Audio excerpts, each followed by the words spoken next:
제6장 후스와 제롬. 보헤미아의 진리의 옹호자.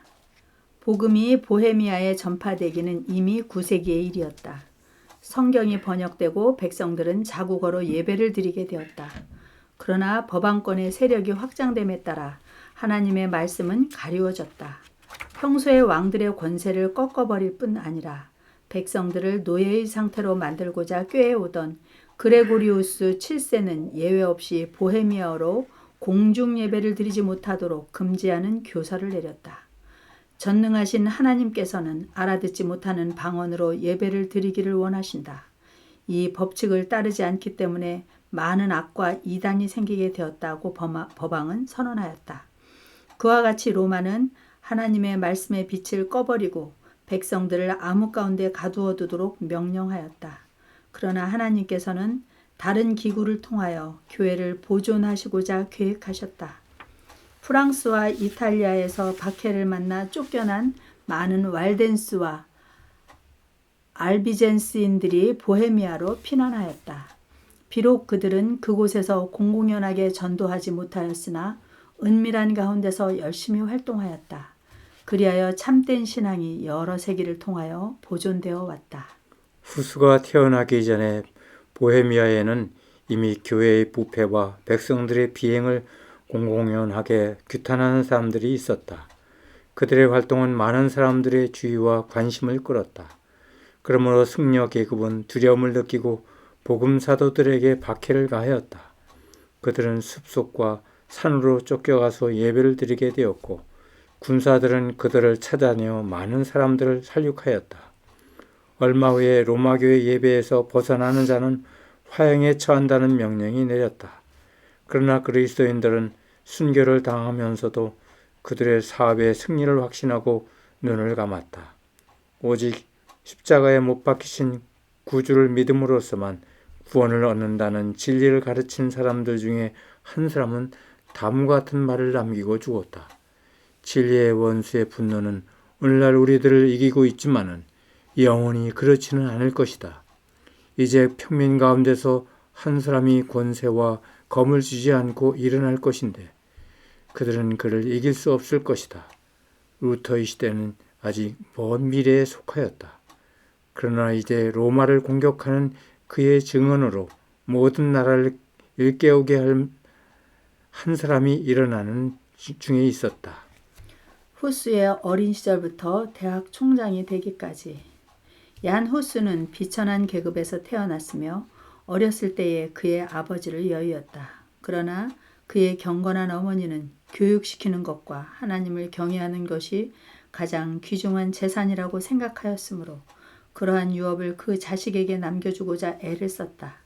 후스는 처음에 시골에 있는 학교에서 공부하였으나 그 후에 프라하 대학의 자선장학금으로 공부하도록 허락을 받았다.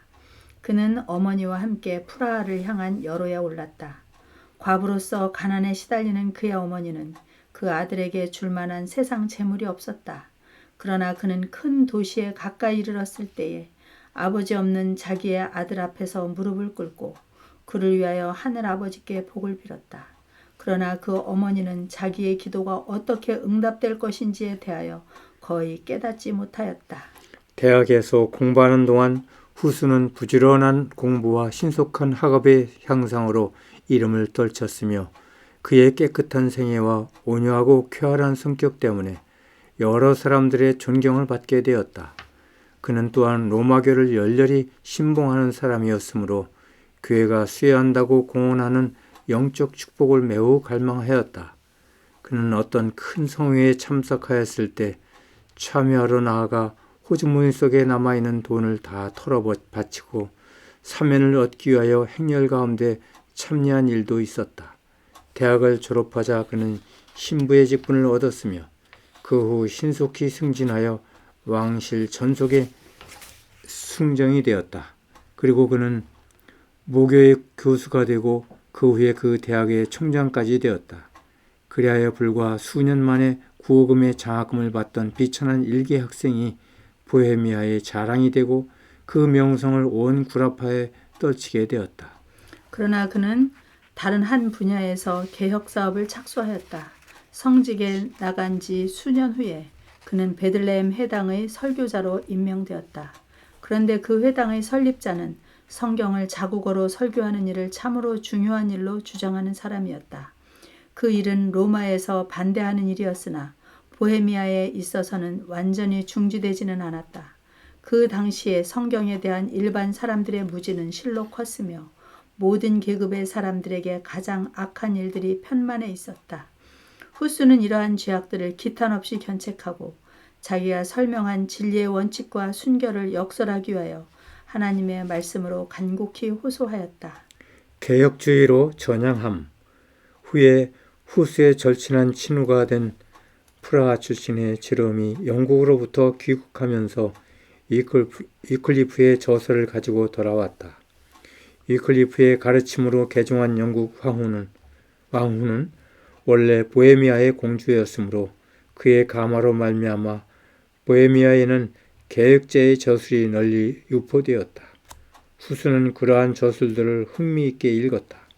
그는 그 저자가 진실한 그리스도인이라고 믿었으며 위클리프가 주장하는 개혁주의에 찬동하게 되었다.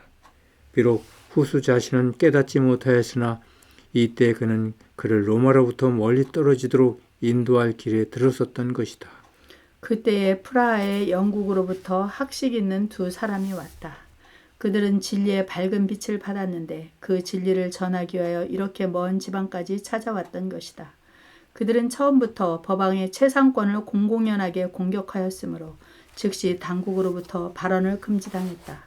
그러나 그들은 처음의 목적을 버릴 수 없었으므로 한 가지의 계책을 세웠다.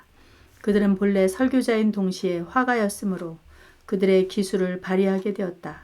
그들은 여러 사람들이 볼 수 있는 곳에서 두 장의 그림을 그렸다. 하나는 그리스도께서 예루살렘 성으로 입성하시는 광경이었는데 그분께서는 겸손하여 나귀 곧 멍에 매는 짐승의 새끼를 타셨다. 제자들은 여행으로 더러워진 헌옷을 입고 맨발로 그 뒤를 따르고 있었다. 그리고 다른 한 장은 법왕의 행렬을 그린 것인데 법왕은 화려한 옷을 입고 머리에 3층 면류관을 쓰고 아름답게 장식한 말을 타고 있으며 그 앞에는 나팔수들이 가고 있었고 뒤에는 추기경들과 주교들이 따라가고 있었다. 그것은 참으로 모든 계층의 사람들의 주목을 끈 무언의 설교였다. 군중들이 몰려와서 그 두 장의 그림을 주목하여 보았다. 그 그림의 뜻을 알아보지 못하는 사람은 없었다. 많은 사람들은 주 되시는 그리스도의 온유와 겸손, 그리고 그분의 종이라고 자청하는 법왕의 자고와 교만 사이에는 큰 차이가 있는 것을 보고 깊은 감동을 받았다. 프라하에는 큰 동요가 생겼다. 그러자 그 두 사람은 신변의 안전을 위하여 얼마 후에 그것을 떠나갔다. 그러나 그들이 가르친 교훈은 잊혀지지 않았다. 특별히 그 그림은 후스의 마음에 커다란 감동과 인상을 주었으므로 그는 성경과 위클리프의 저서를 더욱 세밀히 연구하게 되었다. 그는 아직 위클리프의 개혁서를 모두 받아들일 단계까지는 이르지 않았지만 법왕교의 진상을 더욱 분명하게 깨닫게 되었으므로 타는 듯한 열성으로 교권의 부패와 교만과 야심을 규탄하였다. 개혁자 후스와 프라하의 대소동. 진리의 빛은 보헤미아에서 독일로 전파되었다.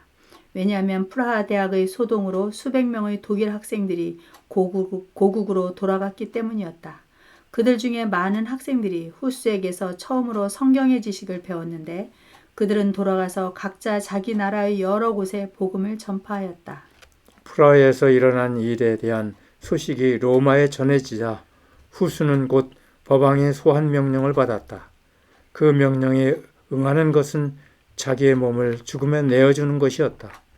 그러므로 보헤미아의 왕과 대학과 귀족과 정부의 고관들이 연합하여 후스는 프라하에 머물러 있게 하고 대리자를 로마에 파견시켜 대답하도록 허락해달라고 법왕에게 애서하였다. 그러나 법왕은 그 요구를 수락하는 대신에 도리어 후스에게 대하여는 신문 선고를 내리고 프라하시를 파문에 처한다고 선포하였다. 그 당시에 있어서 이와 같은 선고는 언제나 큰 공포를 일으켰다. 거기에 따르는 의식들은 법왕을 하나님의 대표자로 존경하고 그를 천국과 지옥의 열쇠를 가지고 영적 심판은 물론이요 세속적 심판까지 행할 권능을 가진 자로 알고 있는 백성들을 공포에 질리게 할 수 있도록 잘 꾸며졌다. 파문의 선고를 받은 지방에는 하늘의 문이 닫혀지므로 법왕이 그것을 열기까지는 죽은 자가 천국에 들어가지 못하게 된다고 믿었다. 그리고 이처럼 두려운 재난의 증거로서 온갖 종교적 의식은 정지되고 교회는 폐쇄되고 결혼식은 교회당이 뜰 앞에서 거행되고 죽은 자는 성별된 묘지에 매장되지 못하고 장례식 없이 또랑이나 벌판에 매장되었다. 로마는 사람의 상상력에 자극을 주는 이런 종류의 처사를 통하여 사람의 양심을 지배하고자 하였다. 프라하에는 큰 소동이 일어났다. 많은 사람들이 이러한 재난을 만난 것은 오로지 후수 때문이라고 그를 규탄하였다. 그리고 로마의 징벌에 신속히 넘기라고 요구하였다. 소동을 진정시키기 위하여 후수는 잠시 동안 고향으로 돌아가 있었다. 프라하에 남겨놓고 온 친구들에게 그는 다음과 같이 편지를 보냈다. 내가 그대들을 떠나온 것은 나쁜 마음을 품은 자들에게 영원한 죄의 선고를 자취하지 않도록 하고 경건한 사람들에게는 고난과 박해가 이르지 않도록 하기 위하여 예수님의 교훈과 모본을 따라서 행한 것뿐이다. 그리고 나는 경건치 않은 신부들이 그대들 가운데서 더 오랫동안 하나님의 말씀을 계속하여 금지할지도 모른다고 염려한 나머지 잠시 동안 물러나온 것뿐이다. 나는 거룩한 진리를 거절함으로 그대들을 떠나온 것이 아니다. 나는 하나님의 도우심으로 진리를 의하여서는 죽음도 사양치 아니한다. 그러나 후수는 자기의 활동을 그치지 아니하고 각지로 다니며 진리를 갈급하는 사람들에게 복음을 전하였다. 법왕이 복음을 감추어 버리고자 취한 조치는 도리어 그것을 더 널리 전파하는 방편이 되었다. 우리는 진리를 거스려 아무것도 할 수 없고 오직 진리를 의할 뿐이다. 그 당시에 후스의 마음에는 일종의 번민이 있었을 것이다. 비록 교회는 위협으로 그를 억누르고자 했지만 그는 아직까지 교회의 권위를 부인하지 않았다. 그에게 있어서 로마 교회는 여전히 그리스도의 배우자요 법왕은 하나님의 대표자요 대리자였다. 후수가 싸움의 대상으로 삼고 있는 것은 권위의 악용이었지 원칙 그 자체는 아니었다. 이 사실은 그가 가지고 있는 신념과 그의 양심의 주장 사이에 무서운 갈등을 일으켰다. 자기가 그렇다고 믿은 대로 로마교의 권위가 정당하고 그릇됨이 없는 것이라면 어찌하여 거기에 불순종해야 한다고 느껴지는가. 그는 복종하는 것이 죄가 된다는 사실을 깨달았다. 그런데 어찌하여 소위 흠이 없는 교회에 복종하는 것이 그런 결과를 가져오는가. 이것이 바로 그가 해결할 수 없는 문제였고 그를 언제나 번민하게 하는 의문이었다. 그가 궁리에 낼 수 있었던 가장 가능한 해답은 일찍이 구주 당시에 그랬었던 것처럼 교회의 제사장들이 악한 사람들로 바뀌어져서 그들의 합법적인 권위를 불법적인 목적을 위하여 이용하고 있다는 점이었다. 이러한 해답은 후스로 하여금 깨달음을 통하여 전달된 성경의 교훈들이 양심을 지배해야 한다는 좌우명을 자신의 지도를 위한 지침으로 채택하고 다른 이들도 그들이 지침으로 삼도록 가르치도록 이끌었다. 즉 그릇됨이 없는 지도자는 신부를 통하여 말하는 교회가 아니고 성경을 통하여 말씀하시는 하나님이라는 뜻이었다.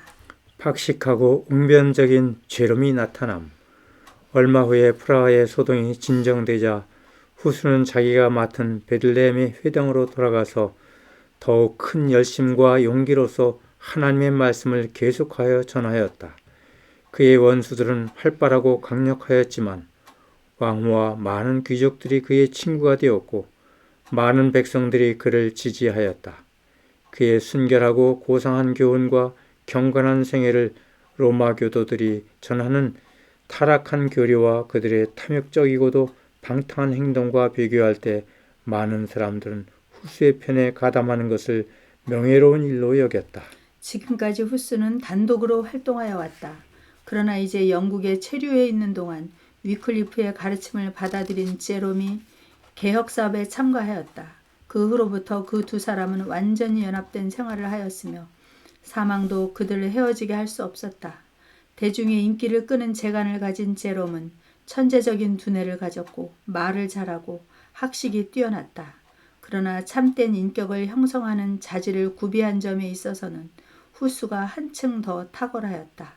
그의 냉정한 판단력이 제롬의 충동적인 정신을 제어해주는 역할을 잘하였다. 한편 제롬은 참으로 겸손하게 후수의 진가를 인정하고 그의 권면을 잘 받아들였다. 그들의 연합적 활동으로 개혁사업은 한층 더 신속히 확장되어 나갔다. 하나님께서 택함을 입은 그 사람들의 마음에 큰 빛을 주셨으므로 그들은 로마의 여러 가지 오류들을 깨닫게 되었다. 그러나 그들은 세상에 전해주어야 할 빛을 남김없이 다 받은 것은 아니었다. 이러한 종들을 통하여 하나님께서는 사람들을 로마교회 흑암에서 나오도록 인도하고 계셨다. 그러나 그들은 온갖 큰 장애를 만나야 할 것이었으므로 하나님께서는 그들이 감당할 수 있을 만큼 그들을 한 계단씩 인도하여 내셨다. 그들은 모든 빛을 한꺼번에 받을 수 있는 준비가 되어 있지 않았다. 정오의 햇빛과 같이 눈부시게 밝은 빛이 주어졌었더라면 암흑 속에 오랫동안 갇혀 있었던 사람들처럼 그들은 돌아서게 되었을 것이다.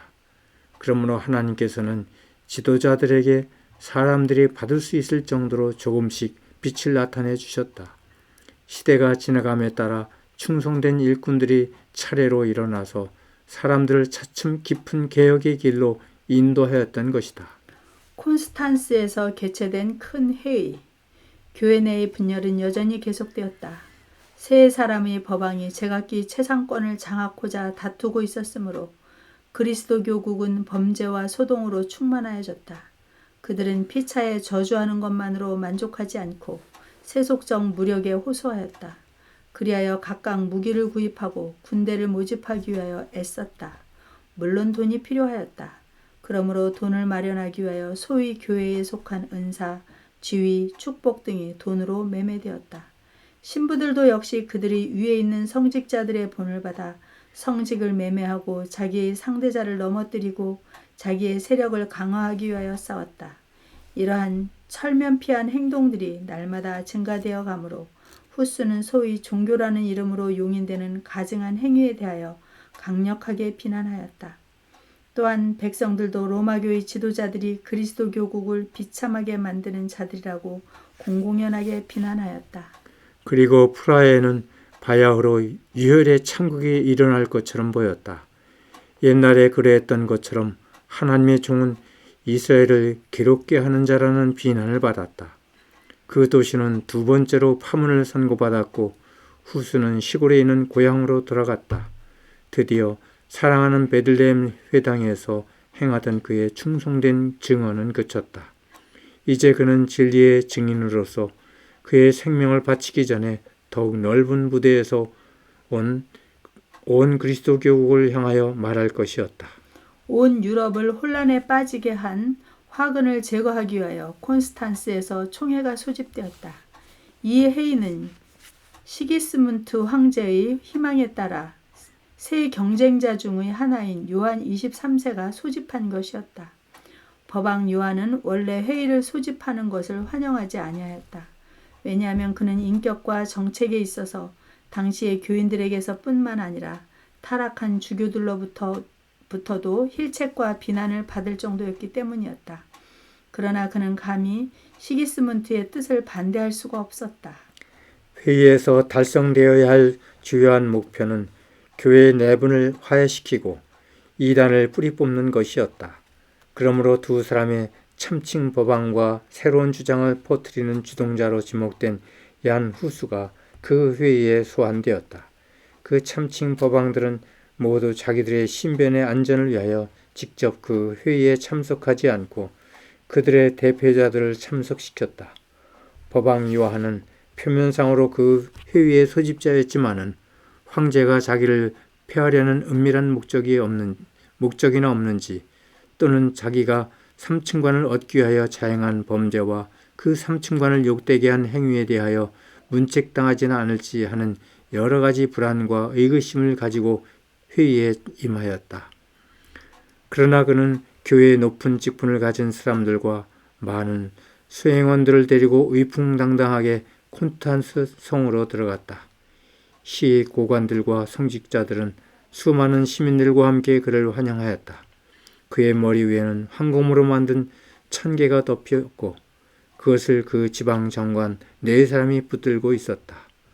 성체는 그의 앞에서 운반되어 가고 추기경들의 화려한 복장들은 사람들의 눈을 부시게 하였다.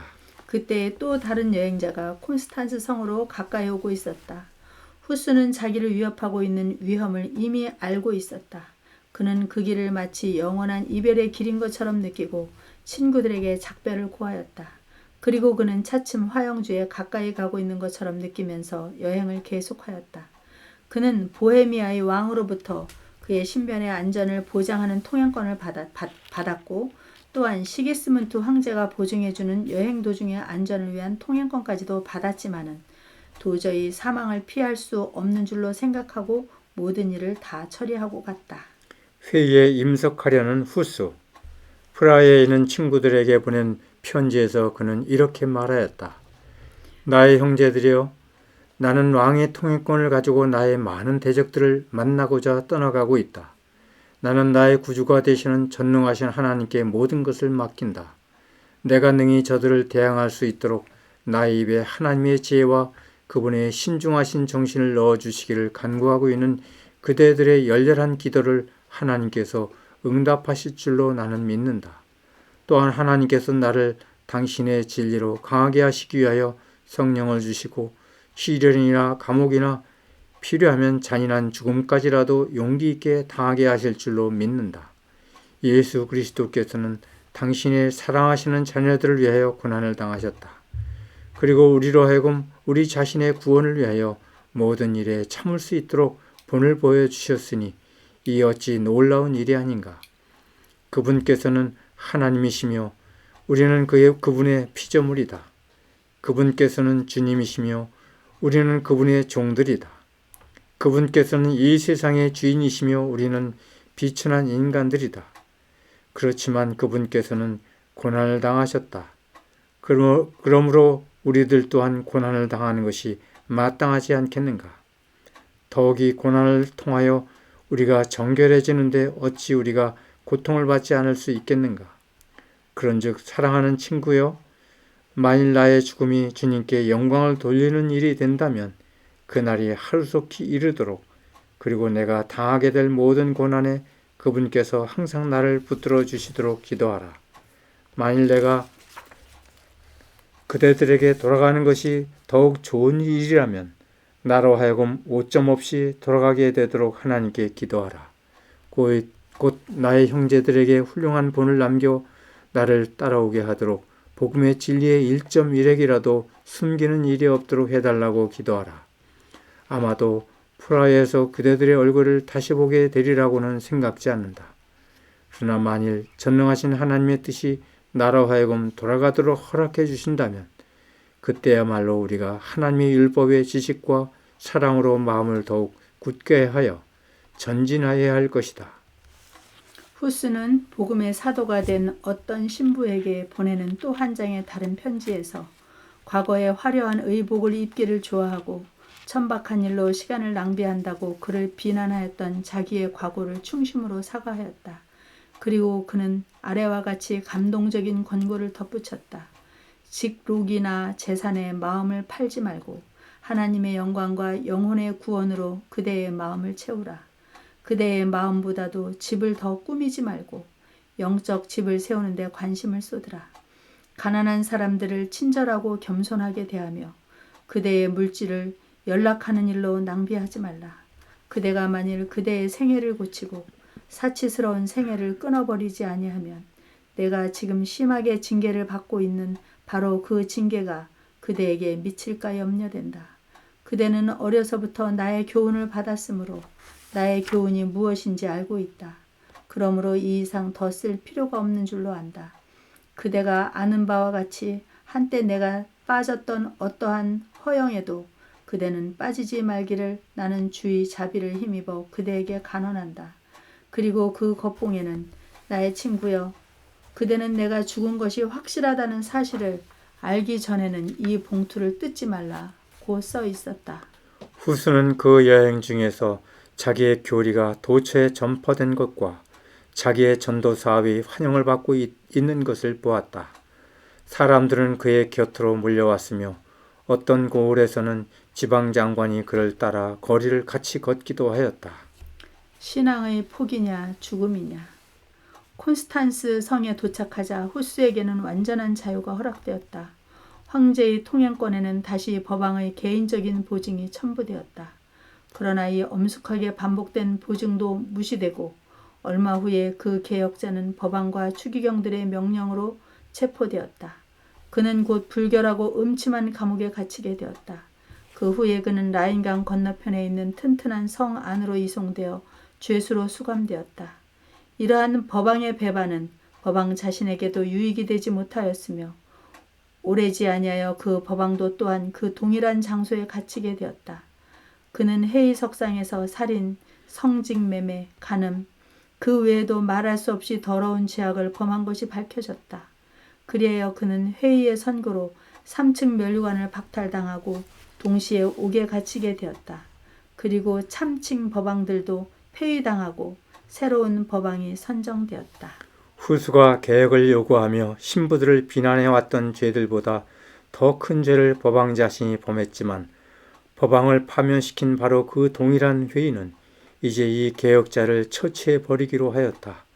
후수의 투옥은 보헤미아 사람들의 큰 분노를 일으켰다. 유력한 귀족들이 대회의 석상에서 이러한 횡포한 행위에 대하여 이의를 제기하였다. 자기가 발행한 통행권이 침해당하는 것을 좋아하지 않는 황제는 후수에 대한 조치에 반대하였다. 그러나 개혁자의 원수들은 악독하고 완고하였다. 그들은 황제의 편견과 그의 공포심과 교회에 대한 그의 열성 등을 들어 황제에게 호소하였다. 그들은 비록 황제나 국왕으로부터 통행권을 받은 자일지라도 그가 이단이거나 이단의 혐의를 받은 자일 경우에는 그로 더불어 맺은 약속이 이행될 수 없다는 것을 입증하기 위하여 장황한 이론을 펴놓았다. 그리하여 그들이 득이했다. 감방의 습기와 불결한 공기 때문에 열병에 걸려서 거의 죽음 직전에 놓여 있었지만은 마침내 후수는 대회의에 끌려 나왔다. 그는 무거운 쇠사슬에 매인 채로 황제 앞에 섰다. 이 황제는 일찍이 자기의 명예와 훌륭한 신앙으로 후수를 보호해 주기로 서약한 바로 그 사람이었다. 긴 신문을 통하여 후수는 확고부동하게 진리를 주장하였다. 그는 이제 그곳에 열석한 교회와 정부의 고관들 앞에서 거리낌 없이 교권의 부패를 규탄하였다. 자기의 교리를 취소하든지 죽음을 택하든지 둘 중에 하나를 택하라고 했을 때 그는 순교자의 운명을 수락하였다. 하나님의 은혜가 그를 붙들었다. 그가 최후의 선고를 받기 전에 있은 고난의 몇주일 동안에 그에게는 하늘의 평화가 마음에 충만하여졌다. 그는 한 친구에게 다음과 같이 편지하였다. 나는 옥중에서 내일 사형 선고가 내릴 것을 기다리면서 쇠사슬에 매인 손으로 이 편지를 쓴다. 우리가 그리스도의 도우심으로 내세의 귀한 화평 중에서 다시 만나게 될 때 그대는 하나님께서 나를 위하여 어느 정도의 자비를 베푸신 것과 내가 당한 시험과 시련 중에서 얼마나 효과적으로 나를 도우셨는가를 알게 될 것이다. 음산한 옥중에서 그는 참된 신앙의 승리를 미리 보았다. 꿈 가운데 그는 자기가 복음을 전하던 프라하의 교회당으로 돌아가서 그가 벽에 그렸던 그리스도의 그림들을 법왕과 주교들이 지워버리는 것을 보았다. 이 광경은 그를 괴롭게 하였다. 그러나 그 다음 날에 그는 더욱 많은 화가들이 더욱 찬란한 채색으로 더욱 많은 그림들을 그리고 있는 것을 보았다. 이 일을 마치자마자 그 화가들은 수많은 사람들에게 둘러싸여 자, 이제는 법왕이든지 감독이든지 와보라. 그들이 더 이상 다시는 이 그림들을 지우지 못할 것이다 하고 부르짖었다. 개혁자는 그가 꾼 꿈에 관하여 나는 그리스도의 상을 결단코 지워버릴 수 없다는 것을 확신한다. 그들은 그것을 소멸시켜버리고자 했지만 나보다 훨씬 더 유력한 전도자들로 말미암아 그것은 모든 사람의 마음에 새롭게 그려질 것이다 하고 말하였다. 후스의 장렬한 최후. 후스는 마지막으로 큰 회의에 소환되었다. 그것은 실로 규모가 크고도 엄숙한 집회였다.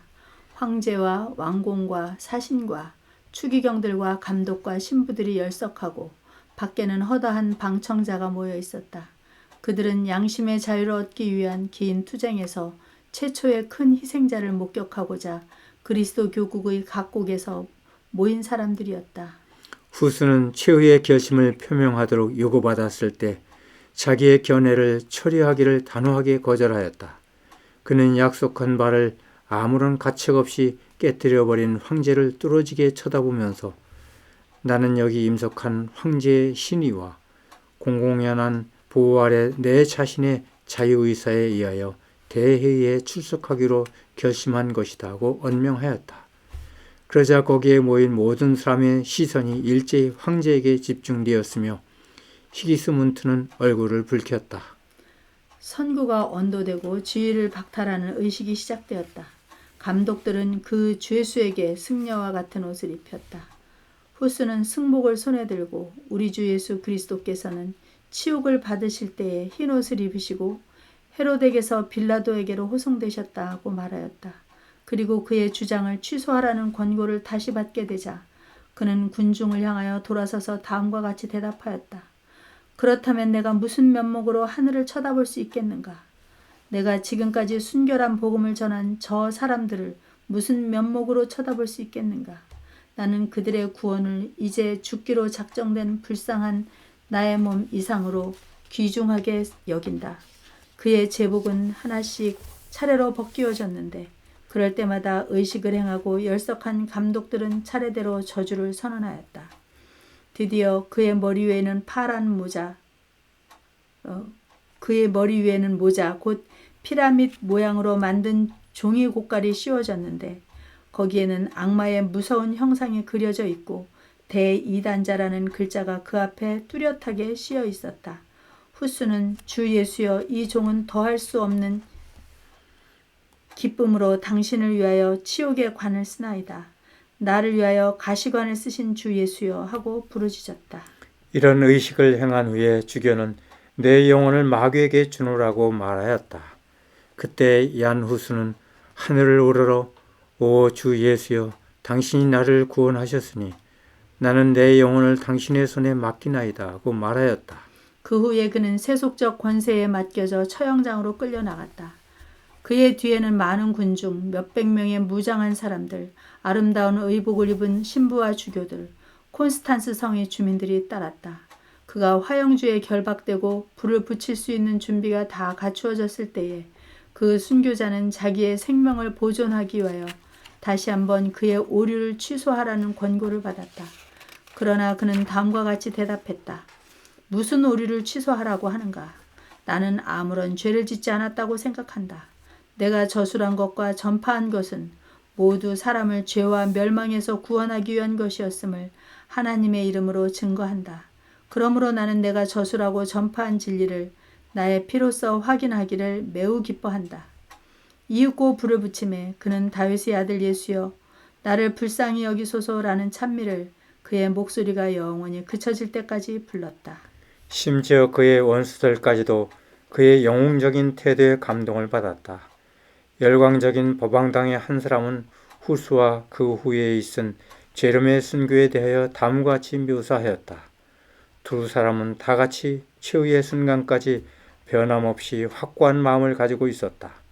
그들은 화형을 받기 위하여 나아가기를 마치 혼인잔치에 나아가는 것과 같이 하였다. 그들은 아무런 고통에 부르짖음도 바라지 않았다. 불길이 일어날 때 그들은 찬미를 부르기 시작하였는데 그 불길의 기세도 그들이 부르는 노래를 그치게 할 수는 없는 듯하였다. 후스의 몸이 다 타버린 다음에 그들은 그 재와 흙을 모아 라인강에 던져 대해로 흘러가게 하였다. 그의 핍박자들은 그가 전한 진리를 근절한 것처럼 생각하였다. 그러나 그날에 던져진 재가 대해로 흘러가서 각 나라에 씨를 뿌리고 아직까지 알려지지 않은 나라에서까지 진리를 증거하는 열매가 풍성하게 맺혀질 것을 그들은 거의 생각하지 못하였다. 콘스탄스의 회의장에서 부르짖은 그의 소리는 메아리가 되어 그 후 각 시대를 통하여 쉼없이 울려 퍼질 것이었다. 후스는 이미 가고 없으나 그가 생명을 바쳐서까지 옹호한 그 진리는 결코 멸절될 수 없었다. 그의 신앙과 충성의 모범은 많은 사람들로 하여금 고문과 사망을 당하면서도 진리를 위하여 굳게 설 수 있는 용기를 주었다. 그리고 그의 처형은 횡포한 로마의 잔인성을 전 세계에 드러내 보이는 일이었다. 진리의 원수들은 자기들이 없애버리려고 한 그 사업을 알지 못하는 사이에 오히려 발전시키는 결과를 빚어내게 되었다. 제롬의 옥중 생활. 이제 또 하나의 화영주가 콘스탄스 성에 세워질 것이었다. 또 한 사람의 증인의 피가 진리를 위해 증거하여야 할 것이었다. 제롬은 후스가 대회의에 나아갈 때 그와 작별하면서 그에게 용기와 확고한 태도를 가지라고 권면하고 만일 그에게 위험이 있을 때에는 즉시 도와주겠나라고 하였다. 개혁자의 투옥 소식을 듣자 충실한 그 제자는 곧 약속을 이행하려 하였다. 그는 통행권도 가지지 않고 한 동료를 데리고 콘스탄스 성을 향하여 떠났다. 그는 그곳에 도착하자 후스를 구출하기는커녕 오히려 그 자신을 위험에 노출시켰다는 것을 깨달았다. 그는 그 성에서 피하였다. 그러나 돌아가는 길에 그는 붙잡혀 쇠사슬에 매어 일단의 군인들에 의하여 호송되었다. 그가 처음으로 대회에 끌려 나와 그에 대한 소송에 답변을 하고자 했을 때 그는 화형에 처하라, 화형에 처하라는 부르짖음을 듣게 되었다. 그는 큰 고통을 느끼도록 쇠사슬에 결박된 채로 투옥되어 있었는데 먹을 것이라고는 물과 빵뿐이었다. 옥중에서 너무나 가혹한 대우를 받았으므로 제롬은 병에 걸려 생명의 위협을 받게 되었다. 그러므로 그의 원수들은 그가 그대로 죽을 것을 염려하여 약간 관대하게 대우하였다. 그러나 그는 약 1년간 옥중에 그대로 갇혀 있었다. 후스의 죽음은 법왕당에게 있어서 기대한 것만큼의 효과가 없었다. 후스의 통행권에 대한 침해가 심한 분노와 무리를 일으켰으므로 더 안전한 방법으로 대회의는 제롬을 화형에 처하는 대신에 할 수 있는 대로 그를 강요하여 그의 주장을 취소하게 하고자 결정하였다. 그는 회의장에서 끌려나와 오류를 취소하든가 화형으로 죽든가 둘 중에 하나를 택하라는 권고를 받았다. 그가 당한 무서운 고난을 생각해보면 수감 초기에 죽는 것이 도리어 그에게 동정 깊은 처사라고 할 수 있었을 것이었다. 이제 옥중에서 당한 고통으로 얻은 질병 때문에 기력이 쇠하여졌고 근심과 불안에서 오는 괴로움, 친구들과의 이별, 후스의 죽음으로 인한 낙심 등과 같은 일들로 말미암아 제롬의 용기는 꺾여 마침내 그는 회의에 굴복하였다. 그는 카톨릭의 신앙을 굳게 지킬 것을 서약하고 위클리프와 후스가 가르친 교리 중 소위 신성한 진리 이외의 것을 정죄한 회의의 결의를 수락하였다. 이와 같은 임기응변의 수단으로 제롬은 양심의 소리를 침묵시키고 절박해오는 죽음을 면해보려고 노력하였다. 그러나 감방의 정막 속에서 그는 자기가 한 일이 무엇임을 분명히 알게 되었다. 그는 후수의 충성과 용기에 대하여 생각하였다. 그것과 비교해서 진리를 거부한 자기의 무가치한 행동을 숙고하였다. 그는 자기가 섬기기로 서약한 거룩하신 주님, 자기를 위하여 십자가의 죽음까지 참으신 주님을 생각하였다. 신앙을 취소하기 전에는 온갖 고난 중에도 하나님의 은혜의 확증으로 말미암는 의로가 있었지만은 이제는 그의 마음속에 오직 후회와 의혹과 고민만이 남아있음을 깨닫게 되었다. 그리고 그가 로마교와 화해하려면 아직도 여러 번 신앙의 취소를 하지 않으면 안 된다는 것을 알았다. 그가 나아가는 길은 완전한 배도로 끝날 것이었다. 그는 잠깐 동안의 고난을 면하기 위하여 자기의 주님을 부인하지 않기로 결심하였다. 후스의 뒤를 따른 제롬. 곧 그는 다시 회의에 끌려 나왔다. 그의 재판관들은 그의 굴복으로 만족하지 못하였다. 피에 목마른 자들은 후스의 죽음으로 자극을 받아 새로운 희생자를 요구하게 되었다. 제롬은 진리를 완전히 버리지 않으면 생명을 보존할 수 없게 되었다. 그러나 제롬은 그 신앙을 고백하는 동시에 자기 형제 순교자의 뒤를 따라 화형을 당하기로 굳게 결심하였다. 그는 지난번의 말을 취소하고 죽음을 각오한 사람으로서 변명할 기회를 달라고 엄숙히 요구하였다. 그의 말이 끼치게 될 영향을 두려워한 주교들은 그에게 대한 고소에 대해서만 가부간에 대답하라고 강요하였다. 제롬은 이와 같이 잔혹하고 불의한 일에 대하여 다음과 같이 항의하였다. 너희들은 나를 무서운 감옥, 불결하고 악취가 코를 찌르는 곳에서 필요한 것은 아무것도 주지 않은 채 40일간 구금하였다. 그리고 나를 너희 앞에 끌어내어 나를 죽이려는 원수들의 말은 들어주면서 나의 증언에는 귀를 기울이지 아니하였다. 만일 너희들이 진정으로 현명한 사람들이고 전 세계의 광명이라 자처한다면 정의에 대하여 범죄치 않도록 조심하라. 나는 다만 하나의 연약한 인간이다. 나의 생명은 별로 중요하지 않다. 내가 불의한 선고를 받지 않도록 너희들에게 권고하는 것은 나 자신을 위하여 하는 것보다 너희들 위하여 하는 것이다. 그의 요구는 마침내 수락되었다. 제롬은 재판관들 앞에서 무릎을 꿇고 성령이 자기의 생각과 말을 제어해 주심으로 주님을 욕되게 하거나 한마디라도 진리에 어그러지는 말을 하지 않게 해달라고 하나님께 기도하였다. 이날에 그에게는 초대교회의 사도들에게 주신 바 언약 곧 너희가 나를 인하여 총독들과 임금들 앞에 끌려가리니 이는 저희와 이방인들에게 증거가 되게 하려 하심이라. 너희를 넘겨줄 때에 어떻게 또는 무엇을 말할까 염려하지 말라. 그때에 너희 할 말을 그때에 무슨 말할 것을 주시리니 말하는 이는 너희가 아니라 너희 속에서 말씀하시는 자 곧 너희 아버지의 성령이시니라 고 하신 그 언약이 성취되었다. 제롬의 말은 그의 원수들까지도 경탄케 하고 놀라게 했다. 그는 극심한 육체적 고통과 정신적 번민 속에서 1년 동안 감옥에 갇힌 채로 보지도 못하고 읽지도 못하였다. 그러나 그의 말은 마치 그가 아무런 박해도 받지 않고 계속해서 연구할 수 있는 기회를 가졌던 것처럼 분명하고 능력이 있었다. 그는 청중들에게 불의한 재판관들에 의하여 정죄의 선고를 받았던 성도들을 일일이 열거하였다. 그는 어떠한 시대에든지 그 시대의 백성들을 계몽하려고 힘쓴 자들이 비난을 받고 배척을 당하였으나 후에는 영광을 받은 것과 그리스도 자신도 불의한 법관에게 악인으로 정죄를 받으신 사실을 지적하였다. 신앙을 취소하였을 때 제롬은 후수가 정죄를 받은 것을 당연하다고 동의했었다. 그러나 이제 그는 자신의 회개를 선포하였으며 그 순교자의 무죄와 성결을 다음과 같이 증언하였다. 나는 그를 어렸을 때부터 알았다.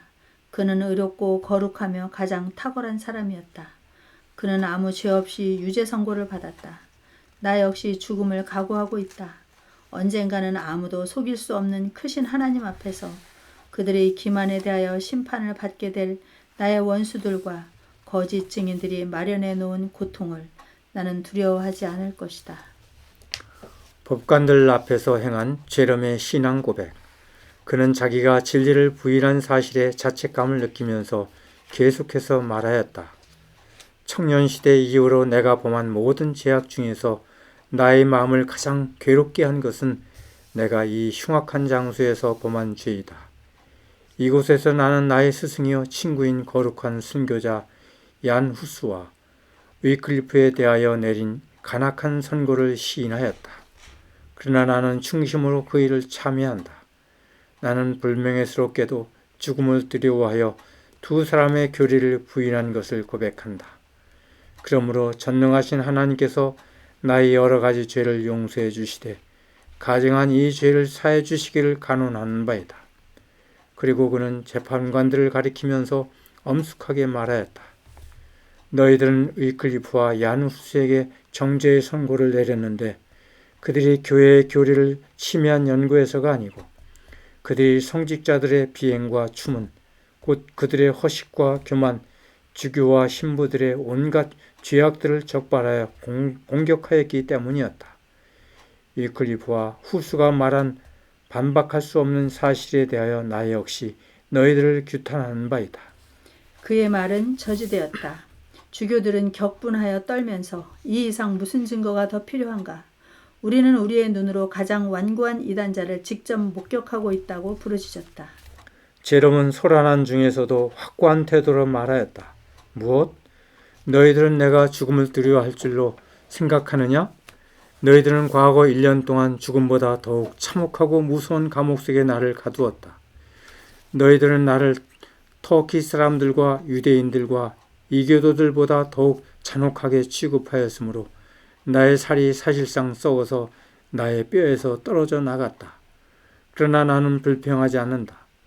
왜냐하면 탄식은 마음과 정신을 병약하게 해주기 때문이다. 그러나 나는 한 그리스도인에 대하여 그처럼 심한 만행을 감행하는데 놀라움을 금하지 않을 수 없다. 다시 소동이 일어났으므로 제롬은 급히 감옥으로 이송되었다. 그러나 그때에 모였던 사람들 중에는 그의 말을 듣고 깊은 감동을 받고 그의 생명을 구원하려는 사람들이 몇 명 있었다. 제롬은 교회의 권력자들의 방문을 받고 대회의의 결정에 복종하라는 권고를 받았다. 로마교에 대한 반대를 취소한다면 그 보상으로 그의 앞에 가장 밝은 전망이 제시되었다. 그러나 세상의 영화가 주어지자 제롬은 그의 주님처럼 그것을 확고하게 물리쳤다. 성경으로 나의 오류를 지적해 준다면 나는 그것을 꺼리낌 없이 버리겠다고 그는 단언하였다. 성경이라고? 그렇다면 만사를 다 그것으로만 판단해야 된단 말이냐? 교회가 성경을 해석하지 아니하면 누가 그것을 이해할 수 있겠는가? 꼭 그를 유혹하는 자들 중에 한 사람은 부르짖었다. 이에 대하여 제롬은 대답하였다. 우리 구주의 복음보다도 사람의 유전이 신앙상으로 더 가치가 있다고 할 수 있느냐? 바울은 자기의 편지를 받을 사람들에게 사람의 유전을 들으라고 권하지 않고 도리어 성경을 상고하라고 말하였다. 이단이다 라는 부르짖음이 일어났다. 지금까지 너를 위하여 그처럼 오랫동안 애원한 것을 나는 후회한다. 내가 악마의 충동을 받고 있다는 것을 나는 알았다. 드디어 그는 정죄의 선고를 받았다. 그는 후스가 죽임을 당한 바로 그 장소로 끌려 나갔다.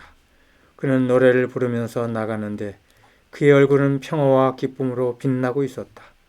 그는 그리스도를 주목하고 있었으므로 그에게는 죽음의 두려움이 없었다. 사형 집행자가 불을 붙이려고 그의 뒤로 돌아가자 그 순교자는 거리낄 것이 없이 앞으로 나와서 나의 눈앞에서 불을 붙여라. 내가 두려워했다면 여기에 오지 않았을 것이다 하고 부르짖었다. 화염이 그를 둘러싸자 그는 최후의 기도를 드렸다. 주여 전능하신 아버지여 나를 불쌍히 여기사 내 죄를 사하여 주옵소서. 내가 언제나 당신의 진리를 사랑하는 줄을 당신이 아시나이다 하고 그는 외쳤다.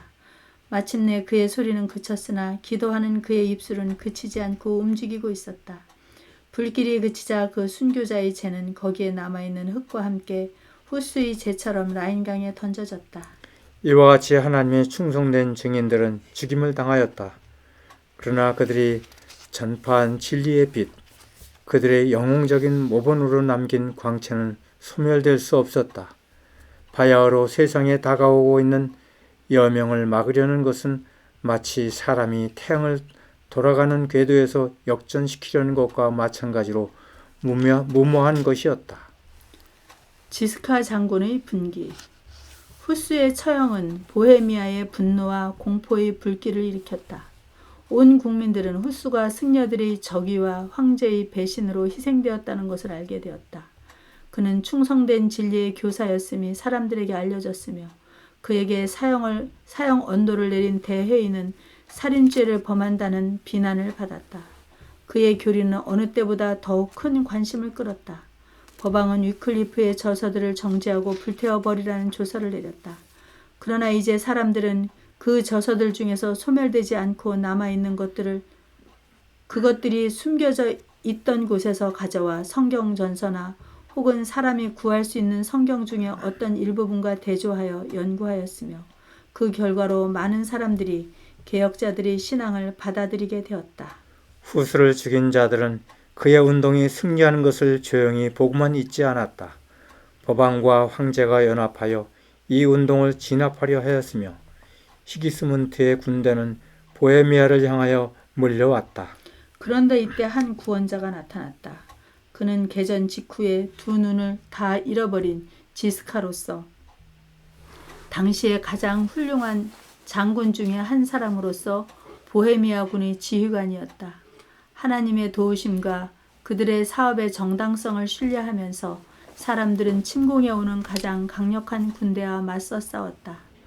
황제는 여러 번 거듭하여 새로운 군대를 보내어 보헤미아를 공격하였으나 굴욕적이게도 격퇴를 당할 뿐이었다. 후스의 신봉자들은 죽음의 두려움을 초월한 사람들이었으므로 아무도 그들을 대적할 수 없었다. 개전 후 불과 수년 만에 그 용감한 장군 지스카는 죽었다. 그러나 그와 마찬가지로 용감한, 아니 어떤 점으로는 그보다 더욱 훌륭한 장군인 프로코피우스가 그의 자리를 대신하였다. 보헤미아인의 원수들은 그 눈먼 용사의 죽음을 알게 되자 그들이 잃었던 모든 것을 회복할 수 있는 좋은 기회가 온 줄로 믿었다. 법왕은 후수의 신봉자들을 공격하기 위하여 십자군을 보낼 것을 포고하였다. 그리하여 다시 급히 많은 군대를 보헤미아로 투입시켰으나 결국은 엄청난 패배를 당할 뿐이었다. 또다시 십자군의 파견이 선포되었다. 유럽에서 법왕을 지지하는 모든 나라들로부터 전쟁을 위하여 사람과 자금과 군수품들을 모았다. 허다한 무리들이 법왕의 깃발 아래 모여서 마침내 후수의 신봉자들인 이단을 멸절시키겠노라고 약속하였다. 필승의 신념으로 많은 군사들이 보헤미아로 쳐들어갔다. 보헤미아의 백성들도 그들을 격퇴시키기 위하여 집결하였다. 두 군대가 강을 사이에 두고 대치하였다. 십자군은 월동하게 우세한 군대였으며 후수의 신봉자들을 토벌하기 위하여 참으로 먼 거리에서 왔기에 그 시내를 건너서 급히 돌진하거나 그들과 접전하기보다는 조용히 서서 상대방의 전사들을 주목하여 바라보기만 하였다. 그때 그들은 갑자기 기이한 공포감을 느끼게 되었다. 그들은 마치 보이지 않는 어떤 세력에 의하여 쫓겨가듯이 한번 공격해보지도 못하고 그 대군은 깨어지고 흩어졌다.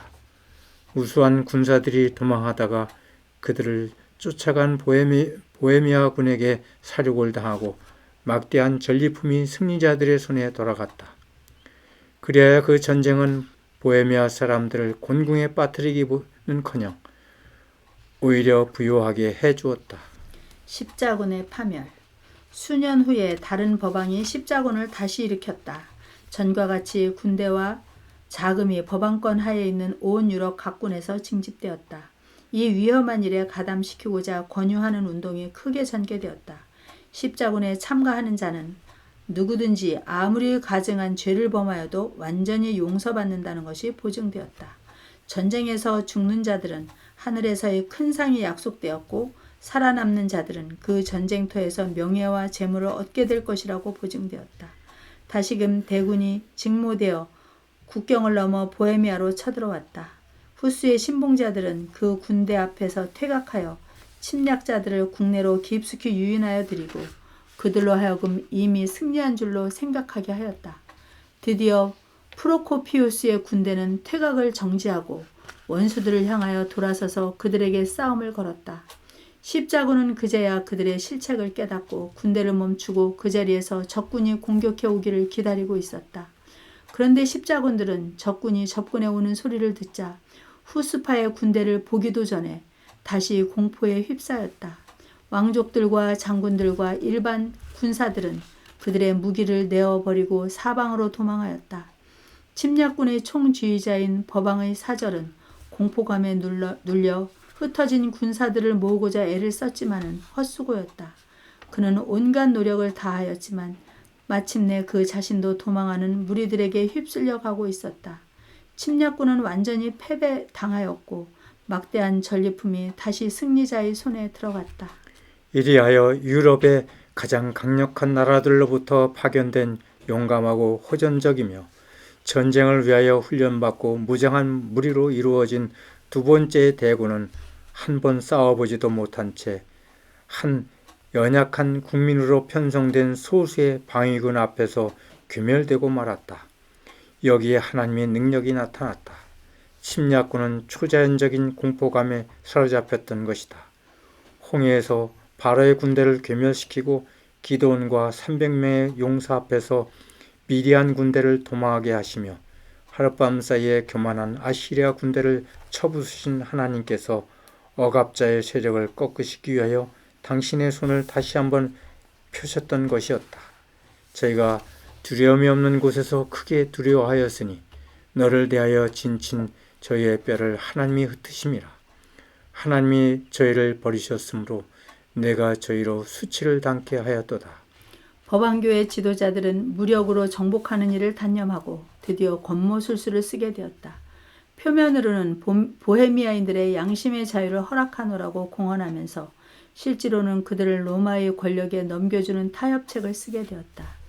보헤미아 사람들은 로마와 화해하는 조건으로 다음에 4가지 점을 분명히 밝혔다.